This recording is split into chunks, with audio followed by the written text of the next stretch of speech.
네, 오늘의 말씀의 제목은 나사렛 사람이 되시다. 나사렛 사람이 되시다. 우리 마태복음 2장 19절에서 23절 말씀을 근거로 오늘 말씀을 나누도록 하겠습니다.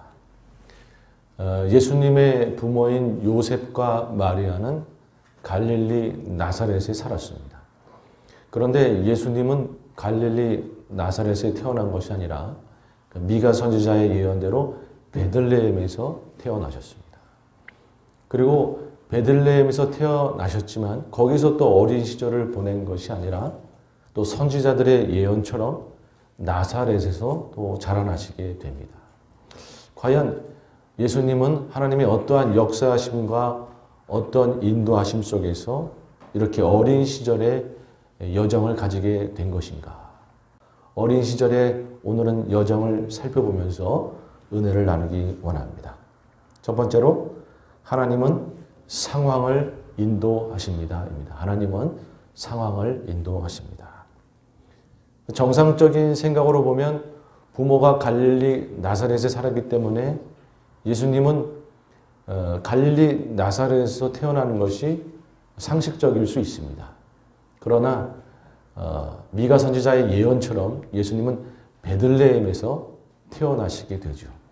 과연 어떻게 베들레헴에서 태어나시게 된 것일까? 여기에는 하나님의 놀라운 개입하심과 인도하심이 있게 되는 것입니다. 과연 어떠한 인도하심과 개입하심이 있게 되는 것인가? 누가복음 2장 1절 이하의 말씀을 함께 읽습니다. 시작. 그때 가이사 아구스도가 영을 내려 천하로 다 호적하려 하였으니 이 호적은 구레뇨가 수리아 총독되었을 때 처음 한 것이라.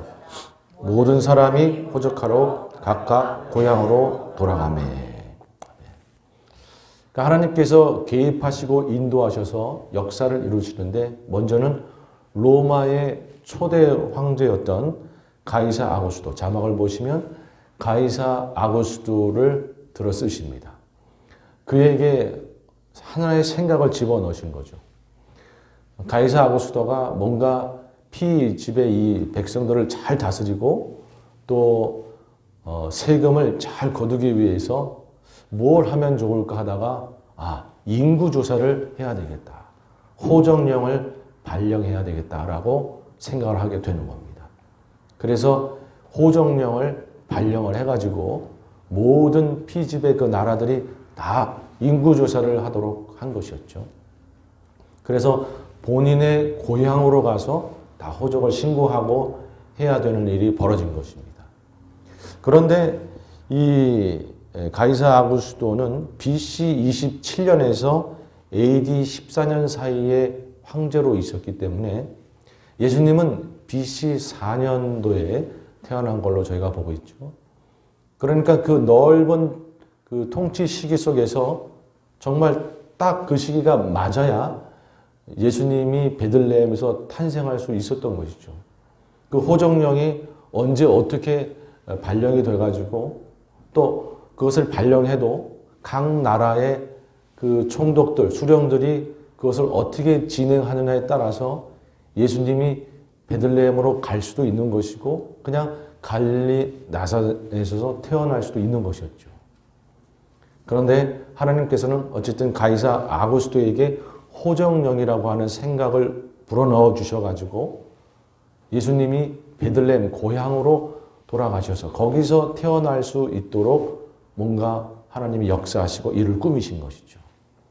그렇다 그러면 BC 4년도에 예수님이 그때 딱 태어나도록 베들레헴에서 태어나도록 하나님은 또 어떤 역사적 계획을 하신 것인가? 바로 구레뇨라는 사람을 또한 사용하시게 됩니다.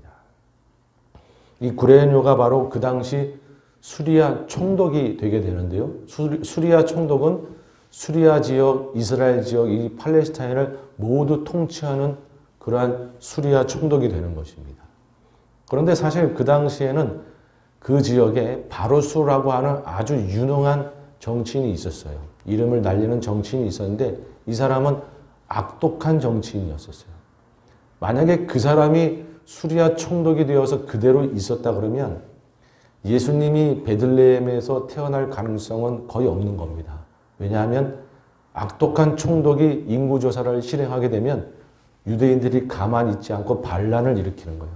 우리는 따를 수 없다. 반란이 일어나고 혼돈이 일어나고 그렇게 되면 고향인 베들레헴으로 갈 확률이 적은 것이죠. 요셉과 마리아가 지금 위험하니까 그냥 여기서 낳자. 그렇게 들릴 수 있었던 것이죠. 그런데 이 가이사 아고스도의 생각 속에 이 바로스라는 사람보다는 이 구레뇨라는 사람을 총독으로 세워야 인구조사가 잘 이루어질 것 같다라고 하는 생각을 또한 하나님이 가이사에게 집어넣어 주셔가지고 구레뇨라는 사람이 수리아 총독으로 세워지게 됩니다. 이 수리아 총독으로 세워져서 두 번의 총독의 시절을 가지게 되는데 BC 6년에서 4년 그리고 AD 6년에서 9년 이렇게 두 번의 총독 시기를 이 구레뇨가 가지게 돼요.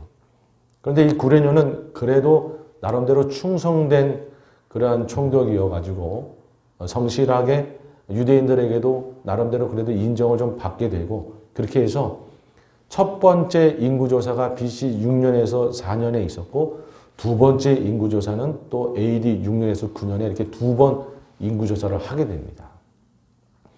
그런데 아무리 구레뇨라 그래도 인구조사를 두 번씩 하게 되니까 AD 6년에서 9년 사이에는 유대인들에게 반란이 일어나요.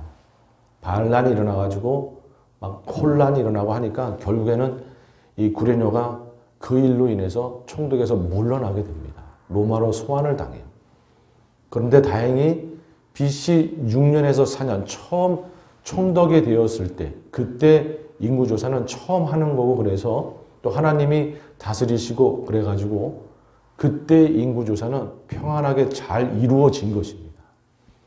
여러분 하나님께서 이렇게 다 인도하시고 가이사에게 생각을 집어넣으시고 또 구레뇨로 하여금 인구조사를 성실하게 또 잘하게 하시고 유대인들하고 분란이 없게 하시고 그렇게 하셔서 요셉과 마리아가 호적을 하러 고향인 베들레헴으로 가게 된 것이었고 베들레헴에서 예수님이 태어나게 되신 것입니다. 여러분 어떻게 보면 가이사는 자기가 그냥 똑똑해서 호적력이라는 생각을 인구조사라는 생각을 한 것으로 생각할 수 있었겠죠. 아니요. 하나님이 그에게 생각을 불어넣어 주셨는 줄로 믿습니다. 구레뇨는 자기가 잘나서 수리아 총독이 됐다고 생각할 수 있겠죠. 아니요. 하나님이 그때의 그를 세우신 것입니다. 여러분 우리 하나님은 모든 상황을 다스리시는 분인 줄로 믿습니다. 모든 것을 주관하시는 분인 줄로 믿습니다. 우리 다니엘서 2장 21절 이하의 말씀을 함께 읽습니다. 시작. 그는 때와 계절을 바꾸시며 왕들을 폐하시고 왕들을 세우시며 지혜자에게 지혜를 주시고 총명한 자에게 지식을 주시는도다. 그는 깊고 은밀한 일을 나타내시고 어두운 데에 있는 것들을 아시며 또 빛이 그와 함께 있도다. 아멘. 여러분 우리 하나님은 때와 계절을 바꾸시며 모든 시간과 역사를 주관하시는 분인 줄로 믿습니다. 왕들을 세우시고 폐하시는 분도 우리 하나님이신 것이죠. 여러분 그들이 잘나서 자기가 왕이 된 줄 알고 자신이 똑똑해서 지금 통치하고 있는 줄 알겠지만 아니요. 하나님이 허락하셔서 그가 왕이 된 것이고 하나님이 또 아니다 싶으면 폐하실 수가 있는 것입니다. 지혜자에게 지혜를 주시는 것도 가이사에게 호정령이라는 생각을 주신 것도 하나님이신 것이고 총명한 자에게 지식을 주시는 것도 하나님이신 줄로 믿습니다. 깊고 은밀한 일, 정말 어둡고 더러운 일을 드러내시는 분도 하나님이신 것이죠. 헤롯 대왕이 예수님을 죽이고자 동방 박사들에게 예수님 만나면 나한테 와서 알려주라. 그런 은밀한 계획들 하나님은 다 아시고 다 드러내셔서 그 헤롯 대왕의 계획이 다 무너지도록 그렇게 만드신 것이죠. 여러분 세상의 모든 것을 주관하시고 모든 상황을 운행하시는 분은 우리 하나님 한 분이신 줄로 믿습니다. 여러분 중요한 것은 이 로마 치하에서도 하나님의 역사하심은 하나님의 인도하심은 모든 상황을 주관하시며 일어나시더라라는 것이죠. 여러분 세상이 아무리 힘들고 어렵다고 하더라도 우리 하나님께서 다스리고 계시는 줄로 믿습니다. 주님의 뜻이 계셔서 허락하는 부분들이 있겠지만 하나님이 왕들을 세우시고 왕들을 폐하시며 모든 역사를 운행하시는 분은 하나님이신 줄로 믿습니다. 또한 그 하나님이 우리 인생을 인도하시는 줄로 믿습니다. 우리 주변의 모든 상황들, 내 눈으로 볼 때는 보이지 않아도 하나님께서 모든 것을 다 주관하시고 운행하시고 내 모든 주변 상황들을 주님께서 역사하시고 다스리더라라는 것이죠. 여러분, 우리 믿음의 백성들의 모든 환경과 상황은 주님께서 다스리고 계시는 줄로 믿습니다. 여러분, 이 사실을 꼭 우리가 믿어야 되는 것이죠. 그러니까 우리 눈에는 상황이 왜 이런가? 때로는 여러 가지 의심이 들기도 하고 여러 가지 낙심이 되기도 하지만 여러분, 하나님께서 모든 것을 다 운행하고 계시는 거예요. 나를 위해서 모든 것을 다 다스리고 계시는 줄로 믿습니다. 여러분, 오늘도 우리 인생을 주님은 다스리고 계시고 우리 교회의 상황도 주님께서 다 다스리고 계시는 줄로 믿습니다.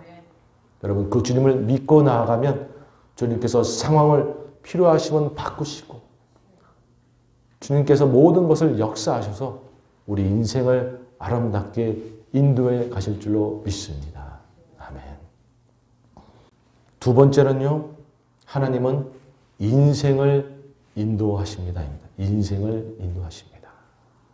하나님께서는 이렇게 상황을 인도하시고 또한 우리 믿음의 백성들의 인생을 또한 인도해 가시는 거죠.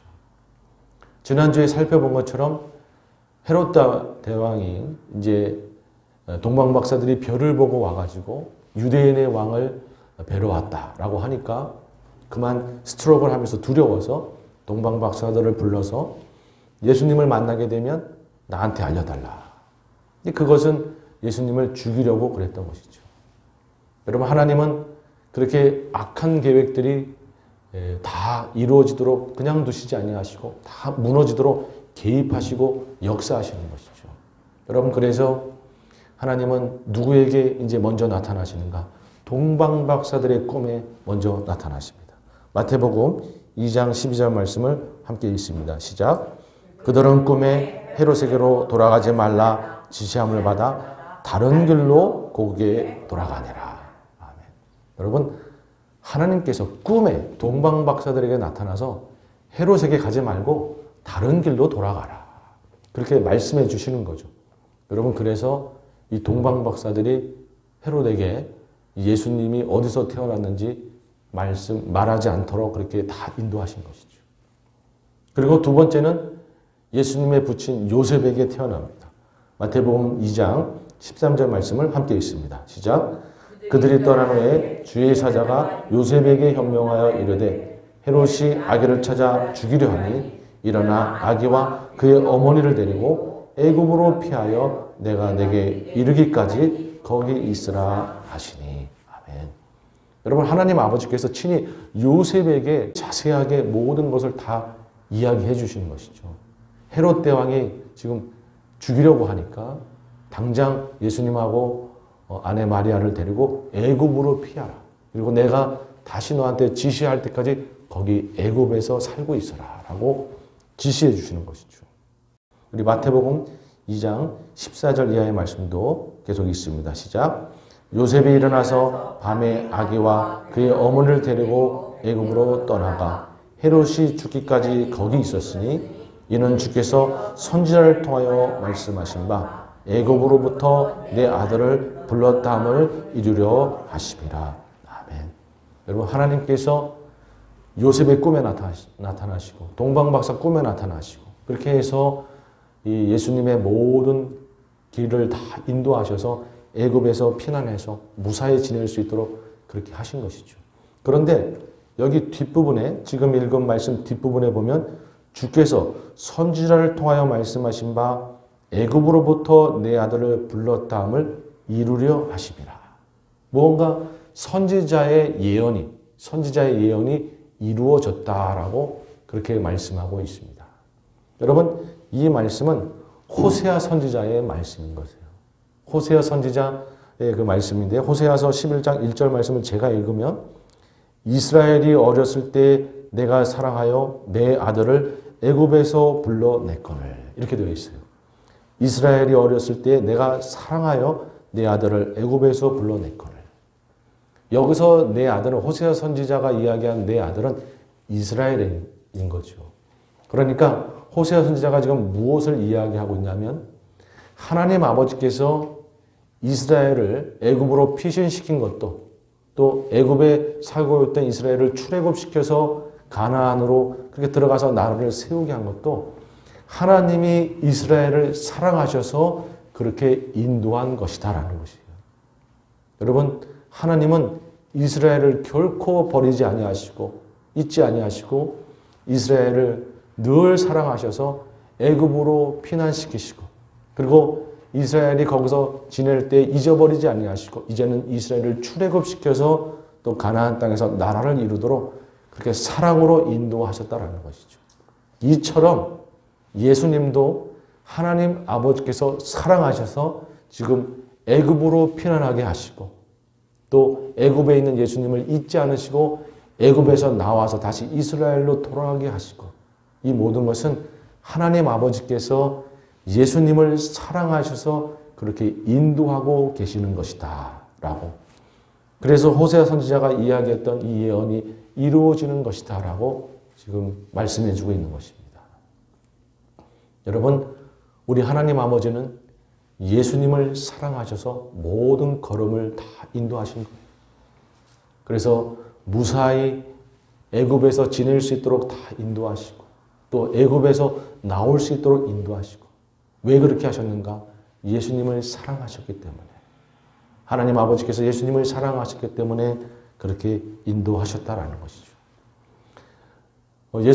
예수님의 그 발걸음을 하나님 아버지께서 인도하셨던 전해 내려오는 하나의 이야기가 있습니다. 마치 전설 따라 삼천리 같은 이야기가 있는데 그것은 무엇이냐면 이제 요셉과 마리아가 헤롯 대왕을 피해서 애굽으로 막 이제 도망가고 있는데 어느 날 밤이 돼서 좀 잠을 청할 데가 없는가 이렇게 보니까 동굴이 있던 거예요. 그래서 그 동굴에 들어가서 이제 잠을 청하려고 하는데 바람이 몹시 세게 불어와가지고 그 동굴 안에 있는데도 바람이 막 몰아쳐 들어오니까 추워서 제대로 잠을 못 자고 있는 거예요. 그런데 그 동굴에 살고 있던 거미 한 마리가 내가 무엇을 해야 좋을까 생각하다가 이 바람을 막아들이면 좋겠다 싶어가지고 그 동굴의 입구에 거미줄을 다 쳐가지고 바람이 못 들어가도록 그렇게 했다라는 것이죠.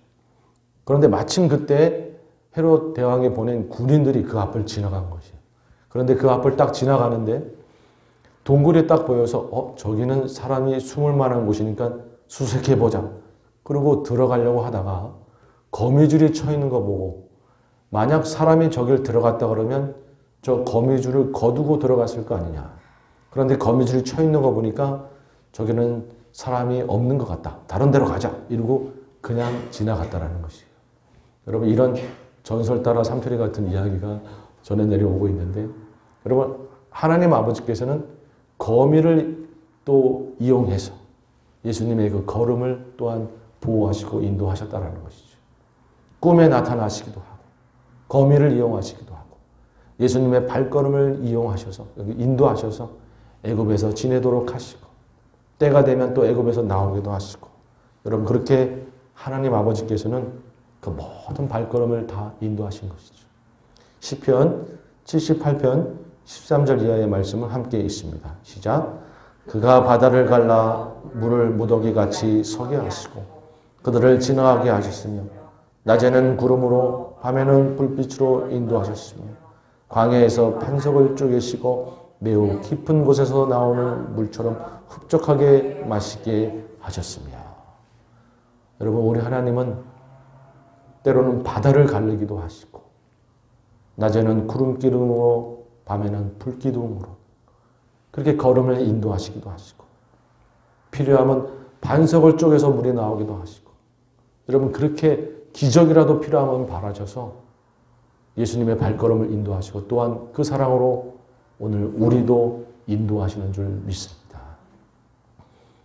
여러분, 주님께서 우리를 사랑하시기에 우리를 그냥 버려두지 아니하시고 우리의 발걸음을 오늘도 인도하시더라라는 것이죠.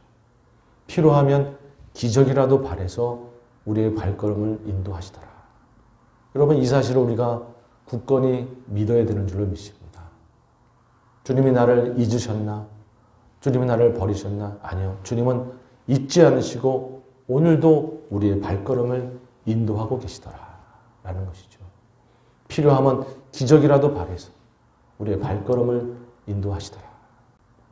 여러분, 그 인도하심이 오늘도 우리의 발걸음을 인도하시면서 가장 아름다운 길로 가도록 그렇게 이끌고 가시는 줄로 믿습니다. 이 하나님의 인도하심이 우리 성도님들의 모든 삶을 인도해 가시는 줄로 믿습니다. 마지막 세 번째로, 하나님은 우리를 인도하시되 우리의 생각을 뛰어넘어 인도하십니다. 우리의 생각을 뛰어넘어 인도하십니다.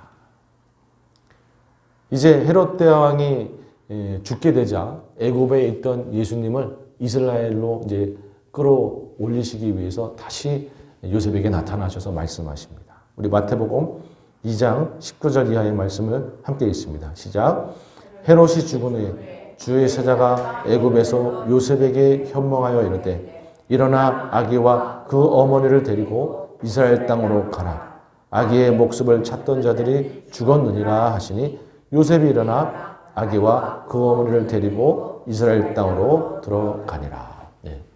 이제 하나님 아버지께서는 헤롯 대왕의 죽자 잊지 않으시고 요셉에게 다시 나타나서 이제 애굽에서 나와서 이스라엘로 들어가라라고 말씀하시는 것이에요. 그런데 요셉이 또 이렇게 발걸음을 옮겨서 이스라엘로 들어가려고 하는데 하나의 사건이 또 있습니다. 뭔가 좀 곱게 들어가는가 싶었더니 헤롯보다 더한 헤롯의 아들 헤롯 아킬라오가 나타나가지고 더 심하게 나라를 통치하고 있는 거예요. 그래서 요셉이 그리로 가는 것을 두려워해가지고 이제는 어떻게 해야 되나 이러고 있을 때 다시 하나님께서 꿈에 나타나셔서 그로 하여금 갈릴리로 그러면 가라. 그래서 갈릴리 나사렛으로 돌아가게 돼 있는 것이죠. 여러분, 이 말씀을 보면서 한편으로는 하나님께서 헤롯 대왕을 피해서 애굽으로 가게 하시고 또 아켈레오를 피해서 갈릴리로 가게 하시고 이렇게 인도해 주시는 게 너무 감사하기는 한데 한편으로 이런 생각을 할 수가 있는 것이죠. 그냥 헤롯 대왕을 물리쳐 주시면 안 되는 것인가? 그냥 아켈레오를 물리쳐 주시면 안 되는 것인가? 헤롯 대왕을 피해서 애굽으로 가게 하시고 아켈레오가 무서워서 또 도망하여 갈릴리로 가게 하시고 이렇게 하시는 것은 과연 무엇인가? 이런 생각을 하게 되는 것이죠. 여러분, 하나님의 생각은 우리 생각과 다른 것이죠. 때로는 하나님이 우리를 인도하시되 피하게 하는 방법으로 우리를 인도하실 수도 있다는 것이죠. 우리로 피하게 하시고 우리로 인내하게 하시고 우리로 고난을 당하게 하시는 그러한 방법으로도 우리를 인도할 수 있다는 것이에요. 왜? 그 당시에는 그 방법이 가장 좋은 방법이기 때문에 그 인도하심이 가장 좋은 인도하심이기 때문에 때로는 하나님이 우리를 피하게도 하시고 때로는 인내하게도 하시고 고난을 당하게도 하시는 것이죠.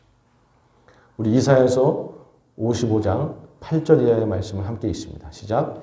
이는 내 생각이 너희 생각과 다르며 내 길은 너의 길과 다름이니라. 여호와의 말씀이니라. 이는 하늘이 땅보다 높음 같이 내 길은 너의 길보다 높으며 내 생각은 너희의 생각보다 높으니라. 아멘. 여러분, 하나님의 생각은 우리의 생각보다 높기 때문에 우리의 생각과 다르게 우리의 기대와 다르게 때로는 우리로 피하기도 하시고 고난을 당하기도 하시고 인내하기도 하시고 눈물을 흘리기도 하시고 그렇게 하면서 우리를 인도해 가시는 거예요. 왜냐하면 그 당시에는 그것이 가장 좋은 방법이고 그렇게 인도함을 받는 것이 우리에게 좋기 때문에 그렇습니다. 여러분, 그것은 하나님이 우리를 버린 것도 아니고 우리를 잊어버린 것도 아니고 우리를 사랑하지 않는 것도 아니고 오히려 우리를 사랑하셔서 가장 좋은 방법으로 인도하시는 거예요. 헤롯 대왕을 물리치고 아켈레오를 물리치고 예수님이 그냥 승리해버리면 우리 생각에는 좋을 것 같은데 그게 아니라 예수님이 헤롯 대왕을 피해서 애굽으로 도망가고 아켈라오를 피해서 갈릴리로 또 그렇게 도망가게도 되고 왜 그런가? 하나님의 깊은 뜻이 계시는 겁니다. 그 당시에는 그렇게 인도하는 것이 가장 좋은 방법이기 때문에 그렇습니다. 여러분, 예수님이 그렇게 해서 갈릴리 나사렛으로 가셨기 때문에 또한 선지자들의 예언이 이루어지게 되는 거예요. 마태복음 2장 23절 말씀을 함께 읽습니다. 시작. 나사렛이라는 동네에 가서 사니 이는 선지자로 하신 말씀에 나사렛 사람이라 칭하려라 하심을 이루려 함이로라. 여러분, 이렇게 피난을 해서 갈릴리 나사렛까지 갔기 때문에 예수님께서 나사렛 사람이 되시게 된 것이에요. 나사렛 사람이 되시다라고 하는 이 예언이 이루어진 것인데 여러분, 이 예언의 의미는 무엇인가? 여기에는 깊은 하나님의 사랑이 서려 있습니다. 나사렛 사람이 된다라고 하는 그런 예언을 한 선지자는 사실 없습니다. 어디 성경 구절에도 예수님이 나사렛 사람이 될 것이다라는 그런 예언은 없어요. 이 의미는 무엇인가 하면 이 선지자는 복수예요. 많은 선지자들이 예수님께서 이 땅에 오셨을 때 막 왕이 되고 모든 것을 지배하고 막 이런 개념이 아니라 멸시와 천대를 받게 될 것이다라고 예언을 하신 것이에요. 여러분, 그 당시 유대인들은 이해할 수가 없는 것이 메시아가 오시면 자신을 회복하시고 나라를 회복하고 왕이 되시고 통치하시고 어떤 그런 모습, 모든 원수들을 물리치시고 그런 모습을 기대한 것인데 메시아가 오시면 오히려 멸시와 천대를 받게 될 것이다 라고 하는 예언을 많은 선지자들이 한 것이에요. 여러분, 예수님께서는 그 예언의 말씀처럼 십자가에 달려서 멸시와 천대를 다 받으셨고 그뿐만 아니라 태어나면서부터 어린 시절 모든 모든 삶에서 다 멸시와 천대를 받으신 겁니다. 정말 진정한 나사렛 사람. 여러분, 나사렛 사람이라는 의미는 최고의 멸시와 천대를 받는 사람이라는 의미예요. 갈릴리가 멸시와 천대를 받는 지역이었는데 그 갈릴리 중에서도 나사렛은 가장 멸시와 천대를 받던 지역이었어요. 심지어 나사렛에 사는 사람들은 갈릴리 지역에 있는 사람들한테까지 손가락질 받던 사람들이었어요. 그러니까 갈릴리라는 지역의 사람들도 유대인들한테 손가락질 당했는데 나사렛 사람들은 그 갈릴리에 있는 사람들한테 손가락질 당할 정도로 가장 멸시와 천대를 받던 사람들이 나사렛 사람이었어요. 그런데 우리 예수님이 나사렛 사람이 된 것이에요. 태어나신 것도 말구유에 태어나시고 어린 시절도 나사렛 사람으로 살아가시고 그리고 십자가에서 멸시와 천대를 받으시면서 돌아가시고 모든 삶이 멸시와 천대였어요. 모든 삶이 세상으로부터 무시와 멸시와 천대를 받는 것이었어요. 그렇게 함으로 이 예언을 완벽하게 이루신 것이에요. 왜 그렇게 하셨는가? 바로 우리를 구원하시기 위해서. 우리 대신에 멸시와 천대를 받으시고 우리 대신에 십자가를 지시고 죽으신 우리 귀한 예수님. 여러분, 그분이 이렇게 인도하심을 받았기 때문에 나사렛 사람이 되셨고 멸시와 천대의 대명사가 되셨고 그렇게 예언을 이루게 되심으로 죄 많은 우리를 구원하시게 되신 것이에요.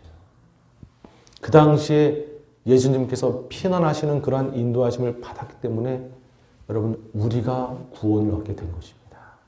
이사야서 53장 5절 이하의 말씀을 함께 읽습니다. 시작. 그가 찔림은 우리의 허물 때문이요 그가 상함은 우리의 죄악 때문이라. 그가 징계를 받음으로 우리는 평화를 누리고 그가 채찍에 맞음으로 우리는 나음을 받았도다. 아멘. 여러분, 그 당시 예수님은 이렇게 피난을 가시고 피하는 그러한 어떤 길의 인도하심을 받음으로 인해서 그가 나사렛 사람이 되었고 그렇게 멸시천대를 받았기 때문에 그가 이렇게 핍박을 받았기 때문에 우리가 구원을 얻는 놀라운 일이 이루어진 것이에요. 그 당시 예수님이 피난하신 것은 가장 아름답고 선한 길로 인도하심을 받게 되신 것이에요. 여러분, 이처럼 하나님이 우리의 인생을 인도할 때에도 때로는 피난하게 하시고 고난을 받게 하시고 눈물을 흘리기도 하시고 인내하기도 하시고 그렇게 인도하시는 것입니다. 왜? 그 길이 가장 아름다운 길이고 그 길이 내 인생에 가장 선하고 좋은 길이기 때문에 때로는 그렇게 하시는 것이죠. 중요한 것은 그 시기에 우리가 의심하지 않고 낙심하지 않고 주님을 믿고 따라가는 것이겠죠. 나중에 시간이 흘러서 돌아보면 하나님이 그렇게 인도하신 게 내 인생의 정말 베스트였구나 라는 것을 깨닫게 되는 것이죠. 여러분, 저희 교회도 하나님께서 당장에 막 그냥 부흥시키시고 당장에 일으키시고 하시면 얼마나 좋을까 그런 생각이 들 수도 있지만 하나님이 또한 이런 시기를 겪게 하시는 것, 인내의 시기를 겪게 하시는 것도 지금 우리에게 베스트인 줄로 믿습니다. 깨달을 것들을 깨닫게 하시고 준비할 것들을 준비하게 하시고 나중에 돌이켜보면 하나님이 이렇게 하신 이유가 있구나라는 것을 깨닫게 되는 것이죠. 우리가 만약 이러한 시기를 겪지 않았으면 교만해질 수도 있는 것이고 그런데 이 모든 것들이 하나님의 인도하심이었기에 나중에 돌이켜보면 그때 우리가 그런 시기를 가졌기 때문에 이러한 은혜를 누리는구나 라는 것을 깨닫게 되시는 것이죠. 여러분, 우리 인생도 마찬가지입니다. 우리 인생 가운데 당장에 내 인생의 문제가 그냥 해결이 돼버리고 내 인생의 모든 것들이 빨리빨리 다 바뀌어지고 내가 기도하는 것이 그냥 빨리빨리 응답받고 그럼 얼마나 좋을까 막 그런 생각이 들 수도 있죠. 그러나 지금 내 인생 가운데 이러한 시기가 필요하기 때문에 그게 베스트이기 때문에 주님께서 때로는 그러한 시기를 갖게끔 허락하시는 것이죠. 그렇게 인도하시는 겁니다. 지금은 우리가 이해하지 못할 수도 있지만 나중에 돌이켜보면 하나님이 우리 인생에 이러한 시기를 갖게 하신가 내 인생에 이러한 시기를 갖게 하신 것이 그게 은혜였구나 그게 베스트였구나 나중에는 깨닫게 되는 것이죠. 여러분, 우리 인생 가운데 어려움이 있고 고난이 있고 인내하는 시간이 있을 때 뭔가 기도의 응답이 빨리빨리 응답되지 않는 것 같을 때 여러분, 하나님이 가장 좋은 길로 우리를 인도하고 계시다라는 그 사실을 의심하지 말고 주님을 믿고 따라가다 보면 하나님의 놀라운 뜻을 깨달을 날이 올 줄로 믿습니다. 이런 시간이 그냥 영원히 되는 게 아닌 것이죠. 우리가 깨닫고 주님 앞에 배울 것을 배우게 되면 하나님께서 모든 것을 180도 바꿀 날이 또 오는 거죠. 그렇게 되는 것이죠.